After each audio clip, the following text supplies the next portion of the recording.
E eu gostaria de ler com os irmãos, justamente 1 João 4:19, texto da palavra do Senhor, bem conhecido, que diz: nós amamos porque Ele nos amou primeiro. Quando a gente olha para esse texto, inclusive esse texto eu preguei sobre esse texto em julho desse ano. Não sabia que a junta ia usar esse texto para a campanha. Se eu soubesse, eu tinha guardado o sermão para pregar hoje. Mas esse texto ele fala fundamentalmente, se você for olhar aqui no contexto do capítulo 3 e do capítulo 4, ele vai falando sobre o amor de Cristo. Ele vai falar para a gente não amar de palavra, mas de fato de verdade. Ele vai falar que aquele que não ama não conhece a Deus, porque Deus é amor. Ele vai falar sobre que ninguém amou o mundo dessa maneira tão grande, mas da mesma forma que Deus nos amou dessa forma tão grandiosa, a gente deve também amar os outros. Ele vai dizer lá no versículo 20, que é logo depois da divisa, que se alguém disser que ama a Deus e odeia o seu irmão é mentiroso. Porque a gente não pode amar a Deus e não amar as pessoas que estão à nossa volta. Mas particularmente o versículo 19, vou repetir, ele diz que nós amamos porque Ele nos amou primeiro.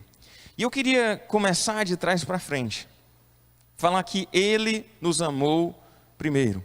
E quando a gente pensa sobre o amor de Deus, quando a gente pensa sobre o Deus que nos ama, e a gente deve sempre lembrar que Deus é primeiramente o agente do amor, o agente do seu amor por nós, e Ele é a causa do nosso amor pelos outros, do nosso amor pelo próprio Senhor, do nosso amor de uma forma geral.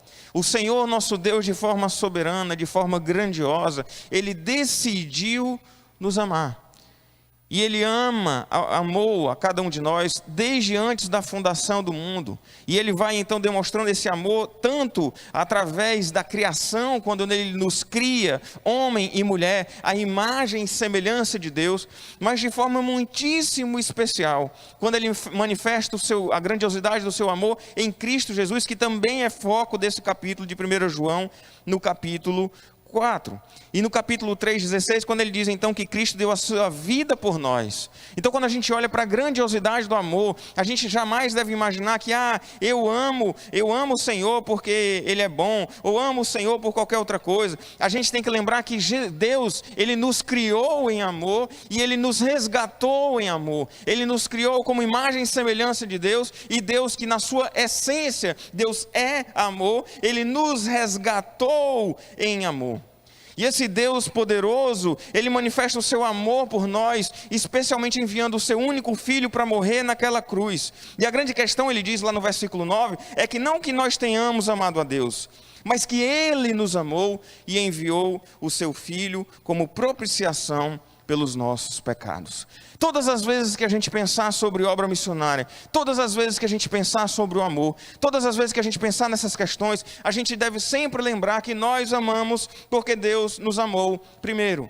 Ele é a fonte do amor, nós temos a capacidade de amar porque Ele é amor e nós fomos criados à imagem e semelhança de Deus.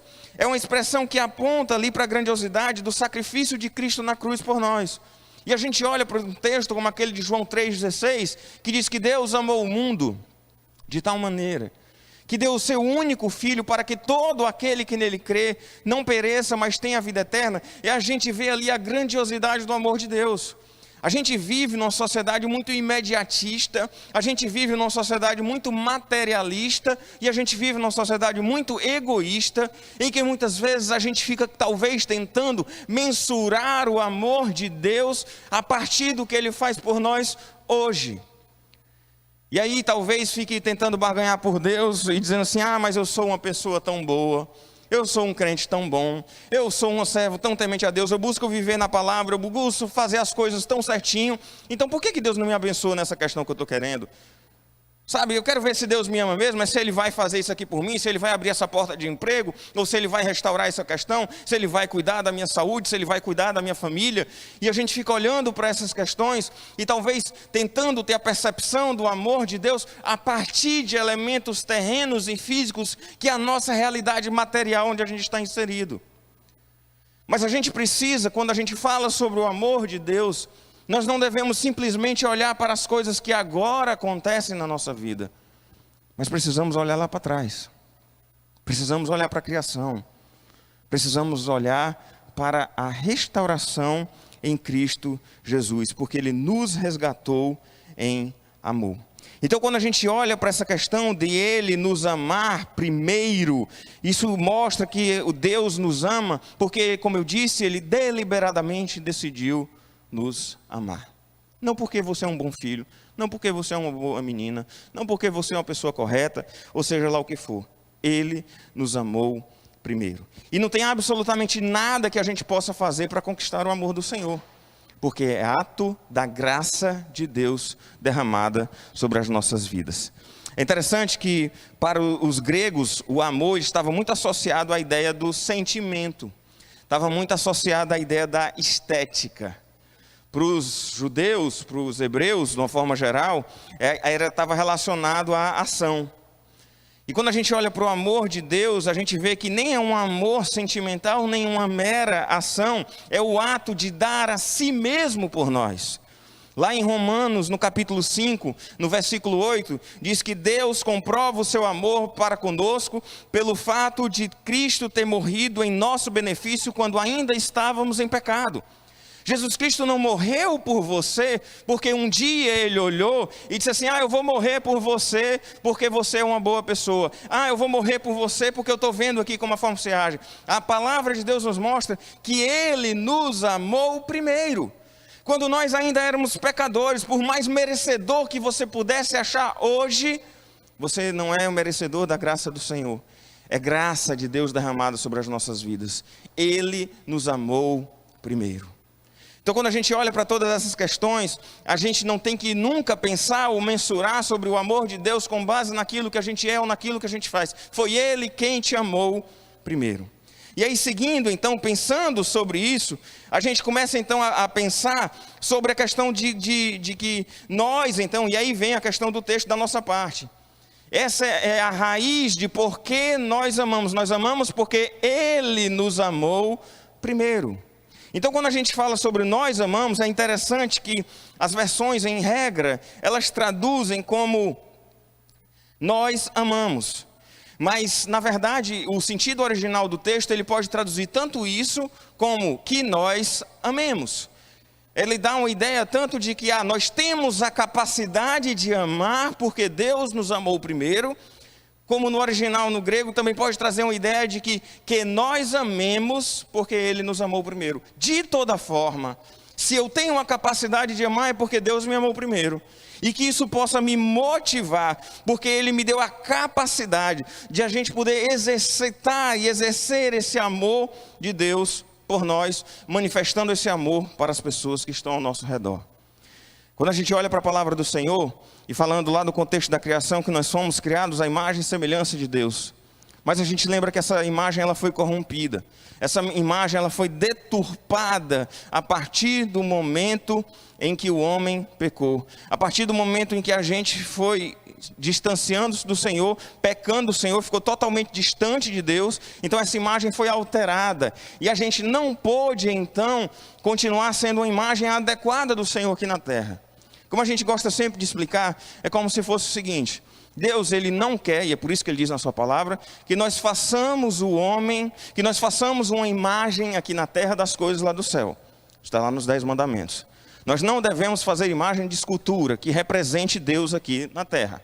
E por que Ele coloca isso? Porque a imagem de Deus aqui na terra, Ele não quer que a gente faça porque Ele mesmo fez. Foi Ele quem fez a sua imagem aqui na terra, eu e você, homens e mulheres, para que a gente possa representar Deus aqui na terra. Mas por causa do pecado, foi tudo corrompido e a gente ficou com a incapacidade de reagir da forma como deveria. Mas então, em Cristo Jesus, Deus devolveu ao homem o poder de amar novamente, porque Deus é amor. Nós fomos feitos à imagem e semelhança de Deus. E acabamos ficando apartados do Senhor por causa do pecado. E o próprio Deus, em resgate de cada um de nós, com a ação salvífica de Cristo Jesus naquela cruz por cada um de nós, nos deu de volta a capacidade de amar o Senhor, de amar ao próximo, de amar as pessoas à nossa volta. Ele nos devolveu essa potencialidade preciosa de amar. E quando a gente associa sobre essa potência que nos foi dada de volta, essa capacidade, essa potencialidade de amar, e nós pensamos sobre o desafio da obra missionária, para a gente olha para situações como essa da Cracolândia, sobre crianças sofrendo desafios, consequências por causa da Cracolândia. E a gente olhar para toda essa realidade, para a realidade dolorosa à nossa volta, para a realidade de pessoas que sofrem sem Cristo a todo momento, pensar então que a minha vida precisa ser de alguma forma uma celebração a esse Deus de amor. E uma das formas que a gente pode então amar e demonstrar, e não ser um amor, amar o meu próximo como a mim mesmo, eu preciso amar as pessoas que estão à minha volta.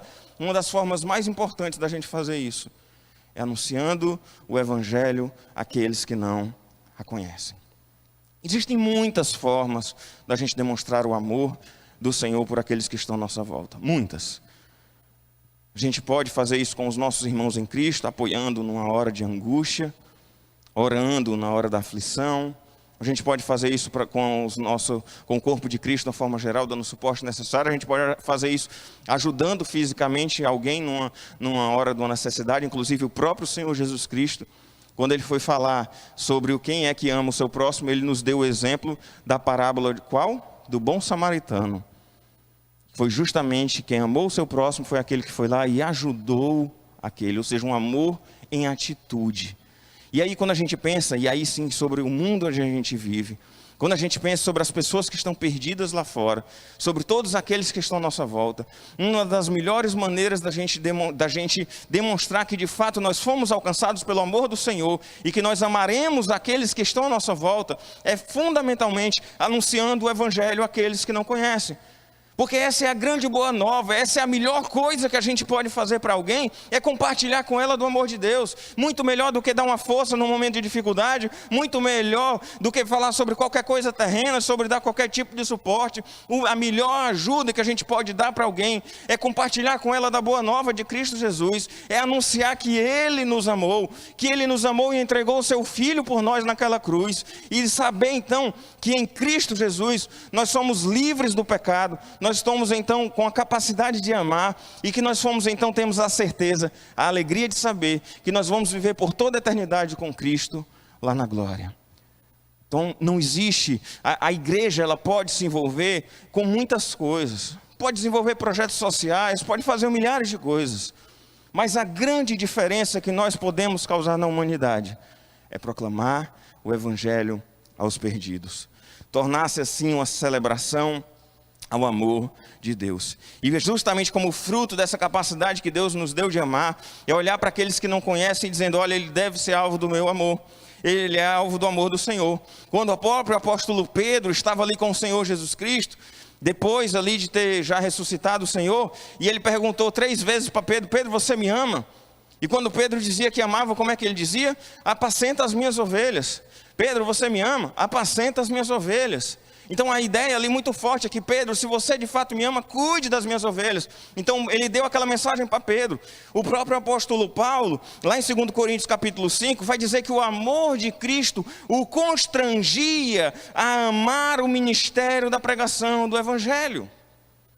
O amor do Senhor sobre as nossas vidas, a consciência da grandiosidade do amor de Deus, deve me motivar a amar aqueles que estão à minha volta, a me envolver de alguma forma na obra missionária, seja através da minha própria vida, levando o Evangelho àqueles que estão ao meu redor, seja através da obra missionária, intercedendo em favor daqueles que estão perdidos. Mas meus irmãos, aqui sobre essa questão de ajudar, sempre lembrando que Deus é quem faz a obra. Mas nós somos cooperadores dessa obra. Nós somos usados pelo Senhor para proclamar o Evangelho. É aquela ideia de 1 Coríntios capítulo 3, de que eu plantei, Apolo regou, mas o crescimento quem deu foi o Senhor. Mas nós de fato nos colocarmos como instrumento nas mãos do Senhor nessa grande obra da evangelização do mundo. E aí, como estamos em campanha de missões nacionais, especialmente da evangelização da nossa pátria. Quando a gente pensa sobre isso, então tantas vezes tem o ato que a gente pode fazer de evangelização, mas tem também o alvo da nossa oração. da gente lembrar de orar pelos missionários, de alcançar aqueles onde a gente não pode ir através das nossas orações, orando em favor dos perdidos, orando em favor dos missionários, orando em favor da obra missionária. O próprio apóstolo Paulo chegou a pedir à igreja de Colossenses, aos Colossenses, orem por nós, para que Deus abra uma porta para a nossa mensagem, a fim de que possamos proclamar o mistério de Cristo pelo qual estou preso. Lá em Colossenses 4:3, Paulo pedindo aos irmãos da igreja de Colossos que orasse por eles, para que eles tivessem a oportunidade de proclamar. Um grande missionário que teve na Birmânia, a dona Irã Judson, dizia que muitos cristãos consagrados jamais atingirão os campos missionários com os próprios pés, mas poderão alcançá-los com os seus joelhos. Na ideia de que nós podemos fazer a obra missionária, aquela que está mais próxima de nós, e nós podemos interceder a favor da obra missionária, e então mais longe, através das nossas orações. E aí, investir um tempo para orar pela conversão da nossa família, investir um tempo para orar em favor daqueles que estão na nossa vizinhança, daqueles que nós conhecemos, para orar em favor daqueles que são os governantes, para orar em favor da nossa nação, para orar em favor dos nossos missionários. E uma outra questão fundamental quando a gente fala sobre missões é a gente pensar sobre a gente ir, sobre a gente orar, e a terceira parte é sobre também a gente sustentar, da gente enviar recursos para que a obra missionária seja feita. Citando aqui o vídeo que a gente mostrou agora há pouco, imaginar 10 mil crianças alcançadas por projetos como esse, por mais que a gente tenha voluntários, isso tem um monte de custo. Os trabalhos que são feitos pela Cristolândia, atendendo usuários de crack, pessoas que estão ali marginalizadas, perdidas, isso envolve custos. Então é a gente, se de fato se colocar como instrumento nas mãos do Senhor, reconhecendo que tudo que temos vem do Senhor, reconhecendo que os bens que eu tenho, a riqueza que eu tenho, é fruto das bênçãos do Senhor sobre a minha vida, e então eu poder usar isso para também abençoar aqueles que estão à nossa volta. E eu fico muito à vontade para falar sobre isso, porque não é um dinheiro que a gente está pedindo para a nossa igreja. E às vezes a gente fala muito sobre isso, as pessoas dizem, esse pastor está querendo o dinheiro da igreja, esse pastor está querendo que o povo abra o bolso, é para ele. Não, se você conhece a Igreja Batista, você sabe que o dinheiro nem passa pela mão do pastor. Mas se você conhece principalmente a obra missionária, você sabe que todas as vezes a gente levanta um recurso, esse dinheiro vai imediatamente para a junta de missões, para que a obra do Senhor continue alcançando vidas. Falando aqui de outro assunto, mudando de missões nacionais para missões mundiais, muitos irmãos sabem, a nossa junta tem passado por muita dificuldade, desde a alta do dólar, de enviar missionários para o campo, por falta de recursos. Porque se antes você pagava $1 de 2 e alguma coisa, hoje com $1 de 5, fica o custo da manutenção dos nossos missionários lá fora virou muito maior. Então são desafios. Missões nacionais, graças a Deus, não é em dólar, é em real. Então está mais fácil até para a gente poder ajudar e levantar recursos e enviar mais e alcançar mais pessoas cada vez mais para a obra do Senhor. Então que a gente possa ser obediente à palavra do Senhor, não apenas em questões de entender que eu tenho que ir para a igreja, eu preciso orar, eu preciso ler a Bíblia, mas que a gente também possa se juntar na obra missionária, cumprindo o papel da grande comissão de ir e fazer discípulos de todas as nações, batizando-os em nome do Pai, do Filho e do Espírito Santo, ensinando-os a guardar todas as coisas que eu vos tenho ordenado. Que nós, enquanto igreja do Senhor, que a nossa resposta ao amor de Deus por nós seja amar o Senhor e em obediência a Ele, amando o nosso próximo, se envolver com a obra missionária, testemunhar do Evangelho àqueles que estão à nossa volta, orar pela obra missionária, orar pelos perdidos e repartir, abençoando também a obra missionária através do sustento. Que nós possamos proclamar o Evangelho aqui e agora, que nós possamos proclamar o Evangelho até os confins da terra, que nós de fato possamos ser usados como instrumento nas mãos do Senhor para proclamar o Evangelho àqueles que não conhecem. Porque Ele me amou. Nós amamos porque Ele nos amou primeiro. Que mais do que uma campanha de missões nacionais, que a motivação para a gente fazer missões seja o amor do Senhor por nós. Que nós possamos ser levados a ir em busca dos perdidos, porque Ele me amou primeiro.